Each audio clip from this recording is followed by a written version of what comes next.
What makes wine taste how it do? Simple answer, grapes. You want a complicated answer? Well, it's a whole range of factors that begin with the soil, the climate, the efforts of the viticulturalists to tame the various environmental factors, the winemakers who take the grapes and process them in various ways to achieve different stylistic interpretations of the variety, the marketers who label and position the product to convey the message to the consumer, the choice of the consumer on how long to age the wine, once purchased, what glass they drink it out of, what mood they're in, and where the sun is in the sky. Now, spoiler alert. Seen the length of the video, we're not covering that all today. Instead, what we're going to be covering is what I believe to be one of the easiest principles to understand when tasting wine. Welcome to Bottle Shock. This week, it's sweet versus dry wine.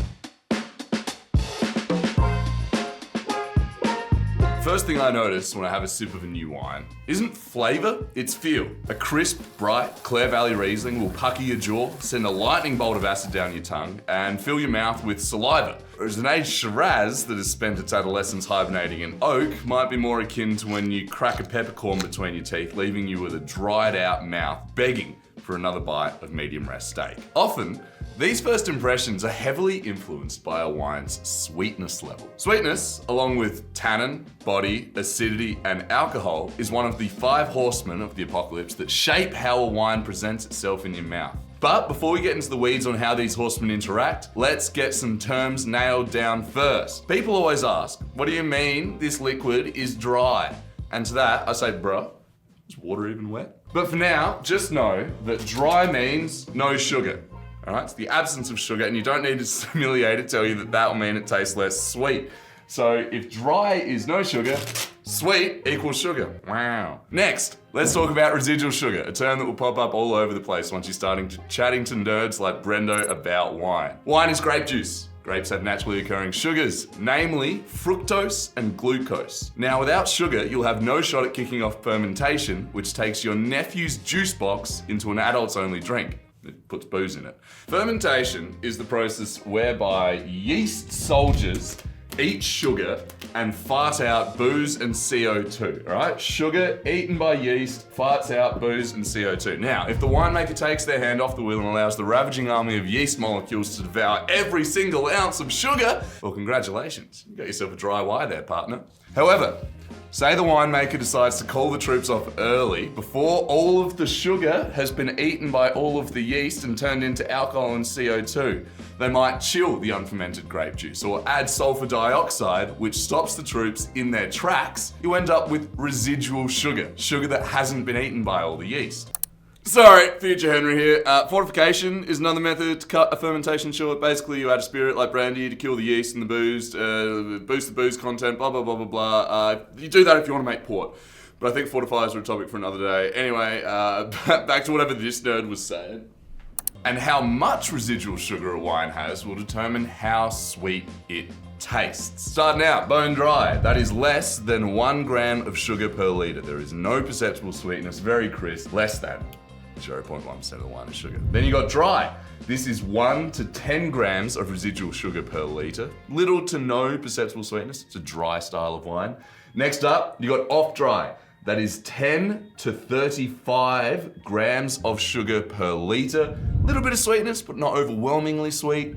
Then you got sweet wine. That's 35 grams up to 120 grams of residual sugar. That's up to 12% of the wine is just sugar. You're starting to get some really sweet stuff here. And then down the bottom, you've got very sweet, which is more than 120 grams of sugar per litre. You should be pouring that on pancakes because boy, you basically got some syrup. So we have a basic understanding of what makes a wine sweet. Unbelievably, it was sugar all along. Yay! But just like samurai swords, tightrope walkers, and toddlers learning to ride bicycles without training wheels, winemakers need to worry about balance. Remember those 5 horsemen I mentioned before? Mix up our metaphor a little bit here and turn them into 5 kids sitting on an interconnected seesaw.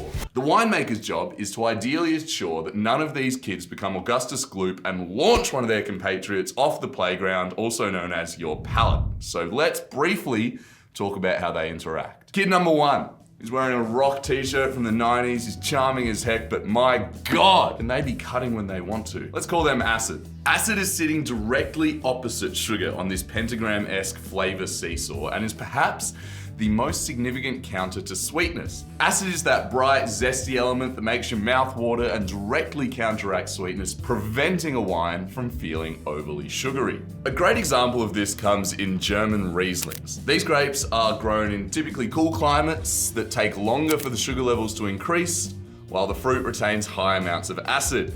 This allows these wines to be praised for being fantastically balanced. They're usually in the off-dry category, 10 to 35 grams of sugar per litre, and this acid profile masks the sugar, creating refreshing, delicate whites. Now we see why relying solely on residual sugar numbers isn't a reliable indicator of a wine's sweetness.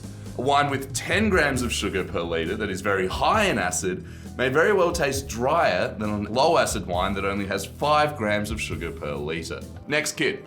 Over on the other side now, we have a child with far too much chest hair for a 10-year-old. Let's call them tannin. Now, tannin could and probably will have a video about itself, but for now, for the purposes of today, all you need to know is that tannins are found in the seeds, skins, and stems of grapes, as well as the oak barrels that wines are aged in.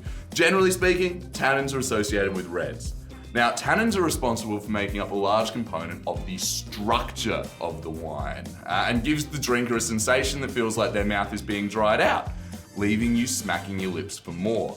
Now, don't confuse the two dries here. Over here, we've got dry that equals no sugar, and then when we're talking about tannins that have a drying sensation, different sorts of dry. While it's not as direct of a counter as acid, the drying sensation of tannins impacts the perception of sugar in the drinker's mouth.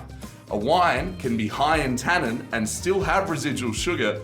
The sweetness is just less noticeable to the consumer. Next kid up, one wearing a cravat and acting like they're older than they are. This is alcohol. Now, this is slightly complicated. There's no hard and fast rules about higher alcohol being dry and lower alcohol being sweet. Sure, if you cut the fermentation short, you'll have less alcohol, say 9%, and more residual sugar.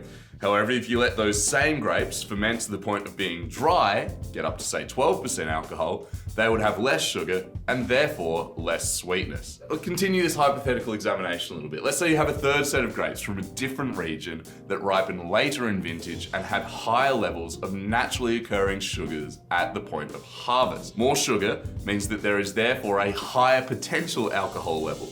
So if you cut that fermentation short, you still might get a 12% wine, but there'll still be residual sugar in it. So it could be sweet. Essentially, you need to understand the method of production in order to understand how the alcohol content would affect sweetness. Finally, on the other side of the seesaw, we have a kid who is definitely going to be in an off-Broadway play. They're a theatre kid type who's just got a vibe to them. Let's call them aroma. It's not just your mouth that you taste with. Your nose plays a heavy part in how we appreciate food and drink, and wine is no exception. This can lead to a phenomenon, particularly with aromatic whites that have been fermented all the way to dry, where they smell really fruity, but they don't taste sweet. You want to test this for yourself? Head to your local wine shop and see if they can hook you up with a bottle of dry Gewürztraminer. Based on the nose, you'll be expecting a lychee sugar bomb, but might be surprised when you taste it and it leaves you looking for any sweetness whatsoever. This also works the other way though, where your brain and your nose will be in cahoots to convince you that a wine that is in fact dry with no sugar tastes sweeter than it is because it smells fruity. So there you go. Met all the kids on the playground and hopefully have somewhat of a better understanding of why some wines taste sweeter than others. There is obviously far more nuance and complexity at play in a winery. That's what winemaking degrees are for, but hopefully you now feel slightly more equipped to navigate your next purchase and won't be surprised by an abundance or lack of sweetness in your vino. Let me know in the comments if you're about that residual sugar life or if you prefer your wines dry. For me personally, I like hanging out with different kids on the playground on different days, but if you ever rock up to my house, off-dry German Riesling, you're gonna be welcomed with open arms.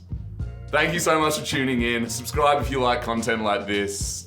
Henry from Bottle Shop checking out.